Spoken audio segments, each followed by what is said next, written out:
You Booked It, episode 27. Hey, entertainers and performers of the world. I'm your host, Dane Reese, and welcome to You Booked It, where I chat with inspiring entertainers 7 days a week. By digging into their journey, we're going to discover everything you need to do to be a successful entertainer. You know, because training usually skips that part about how to actually make your skills work for you in the real world. Fellow entertainers, my drive here at You Booked It is to share the inspiring and incredible journeys of successful entertainers. We are here to support your journey. So go to youbookeditpodcast.com and join the You Booked It email community where we dig deep into truly actionable things you can be doing right now to help you book that next audition, submission, or gig. If you enjoy this free podcast, please show your support and search for You Booked It on Apple Podcast or your favorite podcast app where you can subscribe so you don't miss an episode, leave a rating and review. And to show our appreciation for your, fingers crossed, 5-star rating and review, I will give you a shout out on an upcoming episode. And now, let's do this. Alrighty, let's get started. I am excited to introduce my guest today, Chase Davidson. Are you ready for this, Chase? I'm ready, absolutely. Let's do this. All right. Chase is an actor-singer from Atlanta, Georgia. His most notable credits include the first national tour of Spring Awakening, younger brother in Ragtime at Serenbe Playhouse, which was a Susie Bass Award winner, Harold Bride in Titanic, the musical at Serenbe Playhouse, Frog in A Year with Frog and Toad at Synchronicity Theater, Simeon in Joseph and the Amazing Technicolor Dreamcoat at the Cobb Energy Center, and understudy for Quasimodo in The Hunchback of Notre Dame at Aurora Theater. Chase also coaches dialects for various professionals and educational productions. Chase, that is a quick intro of who you are and what you've done, but why don't you tell us a little bit more about yourself, fill in the gaps, who you are, where you're from, where you're currently calling home, and a little bit more about what you do as a professional in the entertainment industry. All right, I'll go right ahead with all that. Start out with where I'm living right now. I just moved to Portland, Oregon. Before that, I spent 10 years in Atlanta, working locally, just with a bunch of different theaters there. So I'll kind of go backwards. The last few productions I did were with Serenbe Playhouse, and they are a very experimental theater. We do a lot of productions outside. The artistic director will find a piece of land that he likes. He'll have a show in mind. He'll find a piece of land that he likes, and then we'll just, without disturbing too much nature, build a show there. And Cool. that's what I've been doing for the past 5 or 6 years, and that has been just like you said. I was on my first big job was a first national tour, and I haven't felt that excited and fulfilled about a theater project since then. It was a really, really, really incredible company to work with. And before that, I was on tour. I went to the Boston Conservatory, and I think you said I'm from Atlanta. And so I've been around. I've been around a lot, especially with the national tour. The national tour was 2 years, so I Wow. think we hit 45 different cities in 2 years. So Wow. Yeah, that is a lot. I think that kind of answers your question, right? For sure. Absolutely. You're great. Well, let's move on to the next section here. And I am a sucker for a good quote. What is your favorite quote that you would like to share with everyone? Oh my gosh! And this, I don't know what this says about me, but Let's hear it. but it's Oscar Wilde, and Okay. he said, I would get back, or sorry, I would give anything to get back my youth, except take exercise, get up early, or be respectable. Sorry, I had to kind of remember it, but I don't know why. It's such a lazy Oscar Wilde tweet, but I love it. I love it. It's Perfect. it speaks to me a lot to me as an actor, as an artist. I'm very scatterbrained. I'm not I don't I don't have a daily schedule. I kind of just blow wherever the wind blows. And I think there's a lot to be said with that. Because in this society today, we are kind of all on a very, strict schedule. And I've not always been like that. I've had to, but I don't think I'm like that, down to my core as a person. So that quote speaks to me. Beautiful. I love it. Well, Yeah. let's go to this next section now. And Chase, of course, you are an entertainer. I'm an entertainer.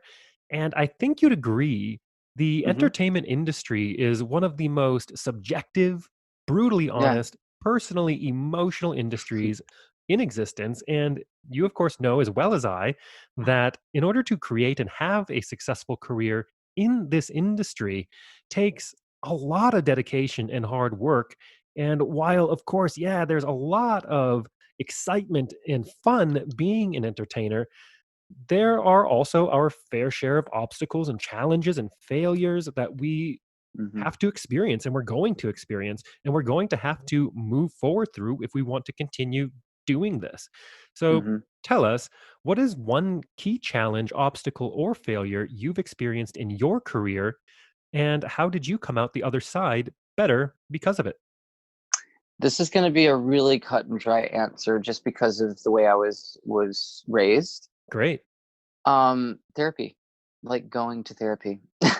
I think I know it's such a broad thing, but I didn't realize how self-conscious I was.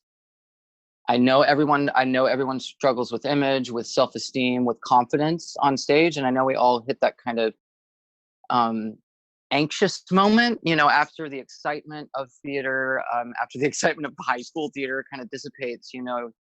Once you enter it and do it for a living, you're like, no, this is real. And then Yeah. the anxiety and these, it can murder you sometimes.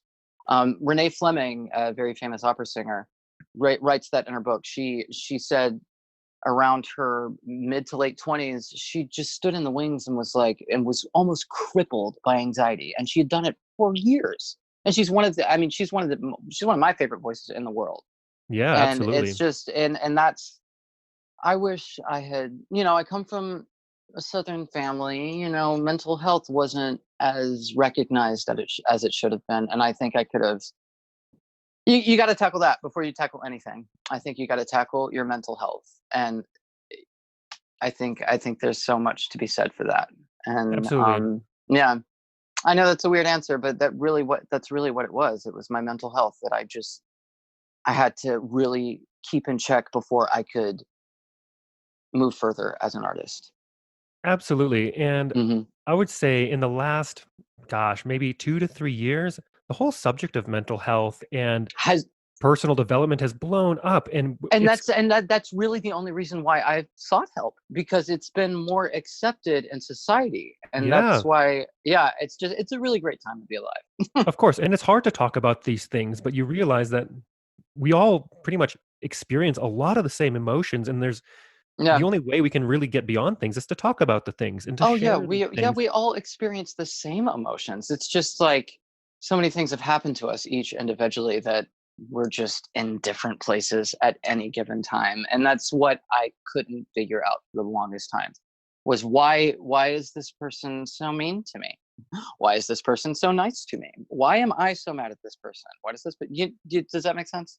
Absolutely, Yeah, absolutely. it's once you really figure out yourself, you'll start to really flourish in life. I mean, no matter what profession you decide to go with. For sure, and I Yeah. thank you so much for bringing that up because that is such a Yeah. massive thing Yeah. that Well, thank you we for all asking the deal with. question. I had no other choice but to bring it up like that. It's such a relevant thing in the question you asked. It's just, yeah, I think it's very important. Wonderful, I agree. Hmm. Well, let's move to the next section now, to Hmm. a time that I like to call your spotlight moment. That one moment Spotlight in time moment. that you realized, yes, I am going to be an entertainer for a living. Or maybe it was, Oh.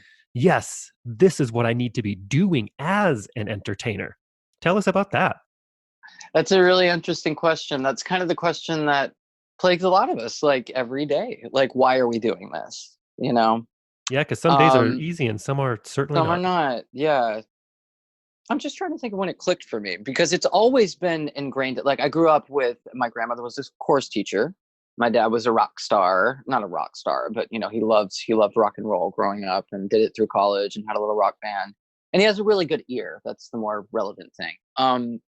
I kind of got that from him. My mother also a visual arts teacher.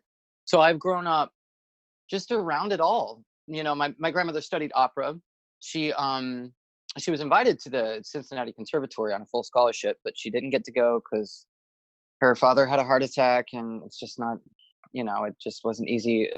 It wasn't easy for women to make those kind of decisions back then, which really is a terrible thing. But I don't know. My family was always like, "You're doing what she wanted to do. You're going out and just going for it." Yeah. So I think it always just kind of was in me, and I always wanted to do it. So I hate to say it like that, but it's just I've No, that's your I've experience. known I love no it. other nothing else has made me more fulfilled. Because I'm not going to say happy, because I'm not always happy doing this, but it's still just so fulfilling. You Absolutely. you know what I mean. For sure. And I think Yeah, most people listening to this also can relate to that. yeah, I hope so. Wonderful. Well, Hmm. let's piggyback on that question and Hmm. let's talk about your number one booked it moment. Walk us through that day, the auditions, and the callbacks, if those happen to be a part of it. What was going on in your Oh life, man. and what about that moment makes it your favorite booked it moment? Oh, wow. So, I mean, obviously, I'm going to talk about Spring Awakening because that's the biggest thing on my resume. When I booked Spring Awakening, it was about 4 years after I had decided to do theater as a profession. So I was only in school for about two. So when I booked it, it was honestly like winning the lottery. I can't really describe it any other way. Let me start from the beginning, from the audition. I heard about the auditions the night before when we were all hanging out at someone's apartment, and I was like, I have to go to those. I gotta go. It was already midnight or so. So I went home, looked through my audition book real quick, decided on a Beatles song, tried to get some sleep, got up the next day. It was raining. I've tried to put my contacts in. My eyes weren't having it. I just wore my glasses. I got to the audition venue. It was like American Idol. There were tons of people there. I forgot my audition folder, so Oh, no. I know this is a crazy story. You're like, really, you booked it, Chase? That nice job.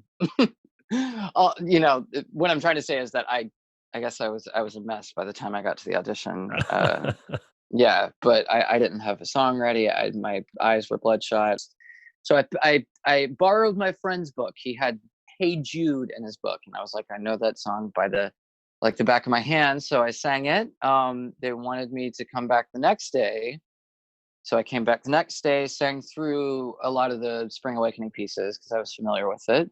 And then she invited me to New York for a week, and to kind of, I guess, just for a callback. And when I got there, it became very apparent to me that it was like a pretty serious callback. Yeah. Well, actually, no, no, no. Looking back on it now, because I went to it, I sang for everyone. Duncan Sheik congratulated me at the urinal. Duncan Sheik, this guy that I listened to in the 90s, I was, relieving myself after a really nerve wracking audition, and he comes up to relieve himself beside me, which I know is really it's like such a weird detail to include, but it was a bizarre moment because I was like, thanks.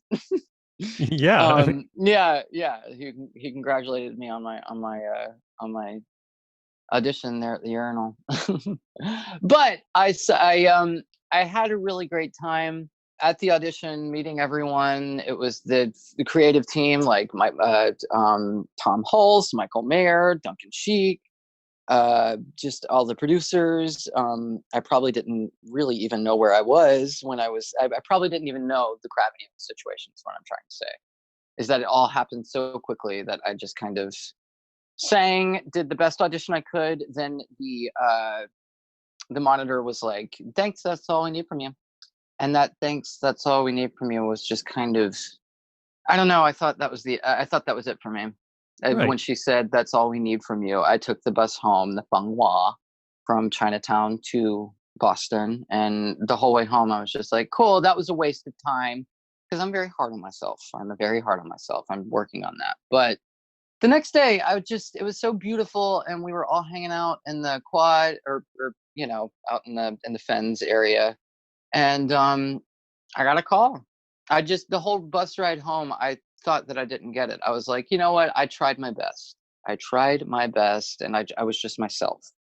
I didn't try to bring something to. I just brought myself and my talent, and that's all I could do. And then the minute I had a missed call and a voicemail from New York, and that's when I was like, oh my god, this happened.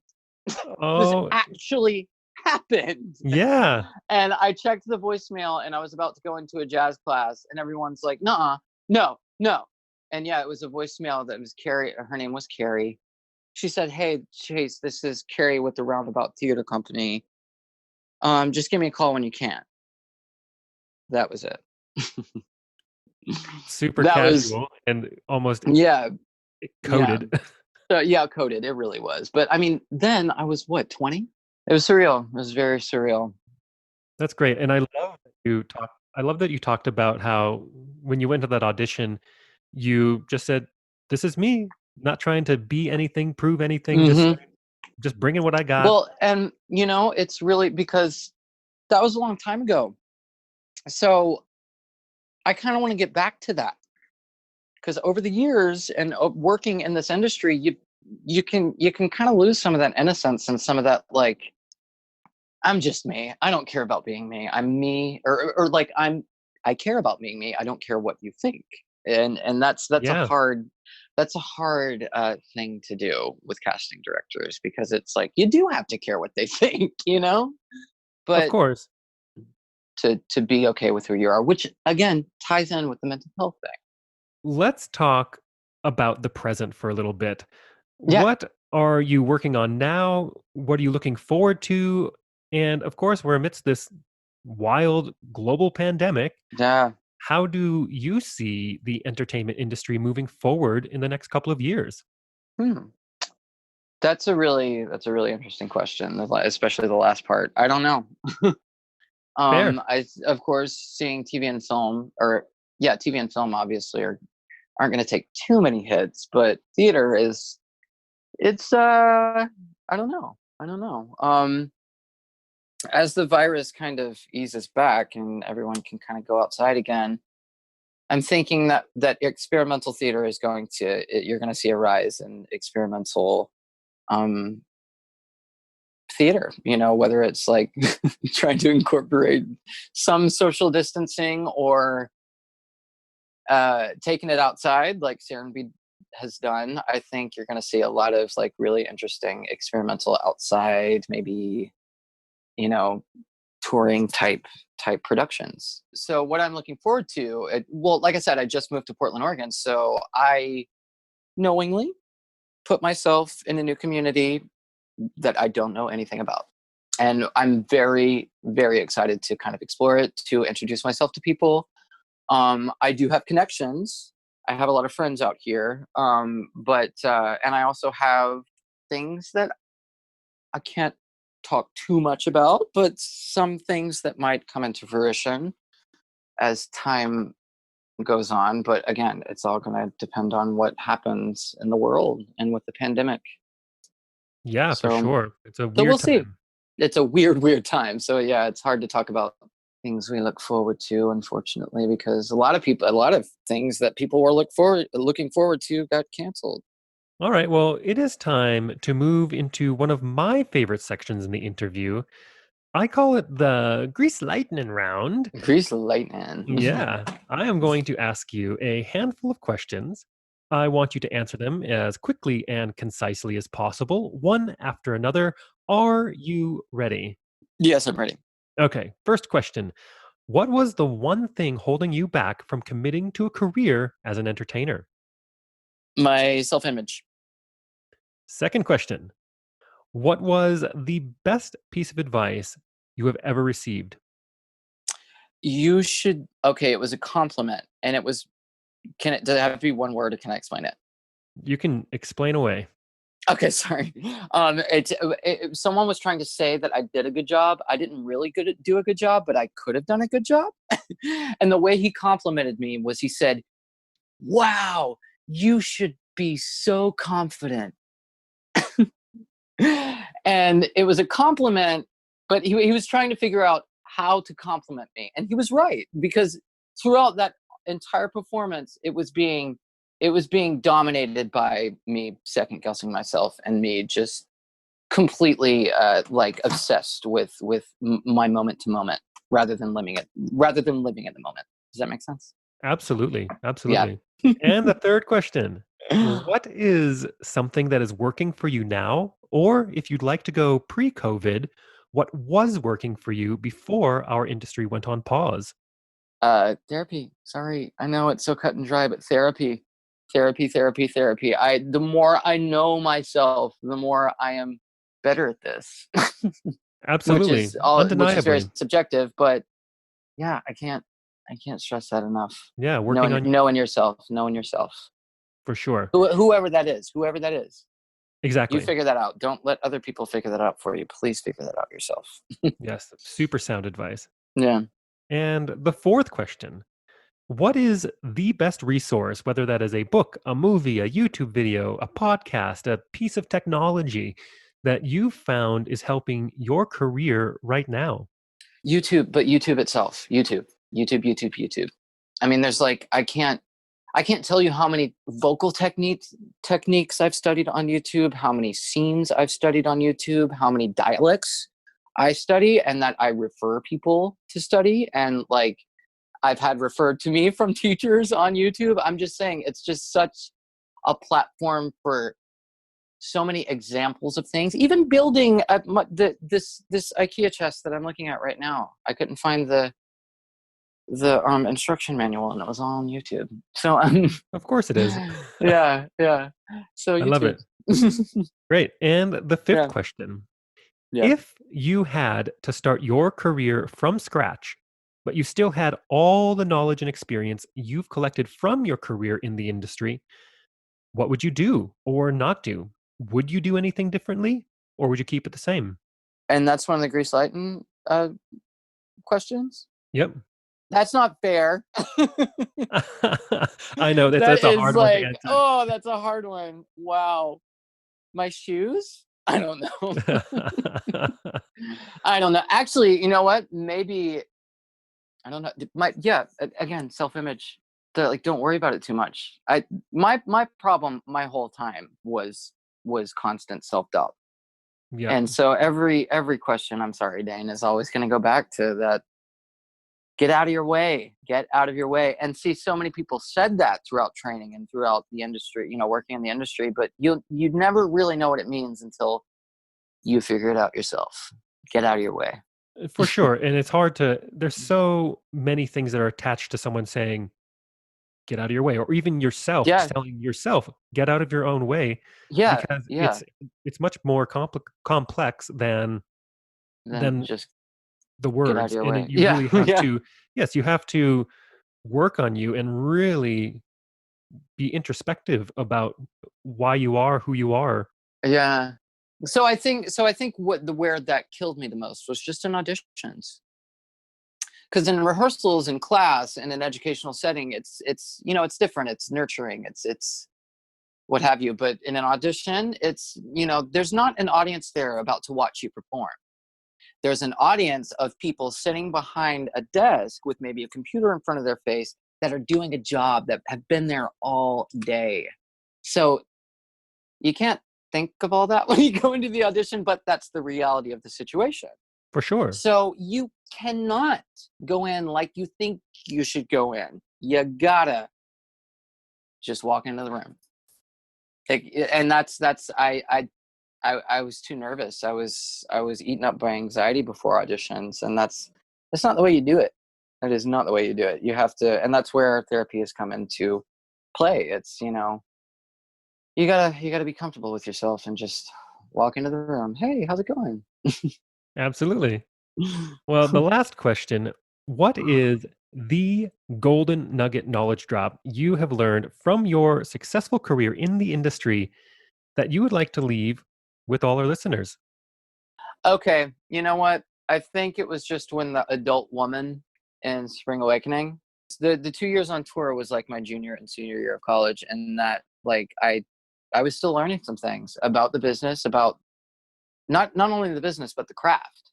So what Angie said to me, she was the adult woman. She was like, I just had one line. I just had one simple line as Georg, and I would do it. I would do it with with like kind of quirky and like you'd imagine a little German anxiety-ridden German school child might say it. But she was like, "Look, I like what you're doing. I see what you're trying to do, but own it. Own it. Just be a pig." And she said, "Be a pig for your character," which is a quote that she heard from a teacher. But be a pig for your character, and that ties back to it's not what you're saying, it's why you're saying it. Yes, like And eat it all up. that's eat it all up. Go for it, because again, if it's too much, someone will pull you back. Right, but give them the reason to say Give eat them it. yeah. And that kind of after that, it just like I approached every role so different. It was almost like after that I just hit the ground running. It not professionally, just in my interpretation of things. Like when I sit down to look at a character, to like when I'm deciding what to do with a character, it just flows. It flows. It feels more natural. It feels more organic. More For organic. sure. Yeah. But Well, that was the moment. That was the moment. I love that. Turn the corner. And to wrap up this interview, Hmm. it is time to give yourself a plug. Where can we find you? How do our listeners connect with you? Is there anything you'd like to promote? Sure, I'll promote my IG account. Yeah, go on. I'm on Facebook, Chase Davidson, and I'm at Chase Gregory, and Gregory is spelled Gregorie, because Y was taken. Yeah, follow me. I will be posting a lot, because I actually just got back from a hike today, my very first hike in the Portland area. So, and it was a blast. It was everything that I ever wanted. It was beautiful. Beautiful. Well, Chase, thank you so much for joining me today. It was great to have you. Well, thank you so much, Dane. You bet. Yeah, absolutely. Thank you so much for joining us today. My one call to action for you is to go to youbookeditpodcast.com and join our free email community, where we dig deep into a continually growing resource of truly actionable things you can be doing right now to help you advance your entertainment career. Don't miss an episode. We have a new guest 7 days a week. Search for You Booked It on Apple Podcast or your favorite podcast app and subscribe today. All the best to you. We'll see you tomorrow.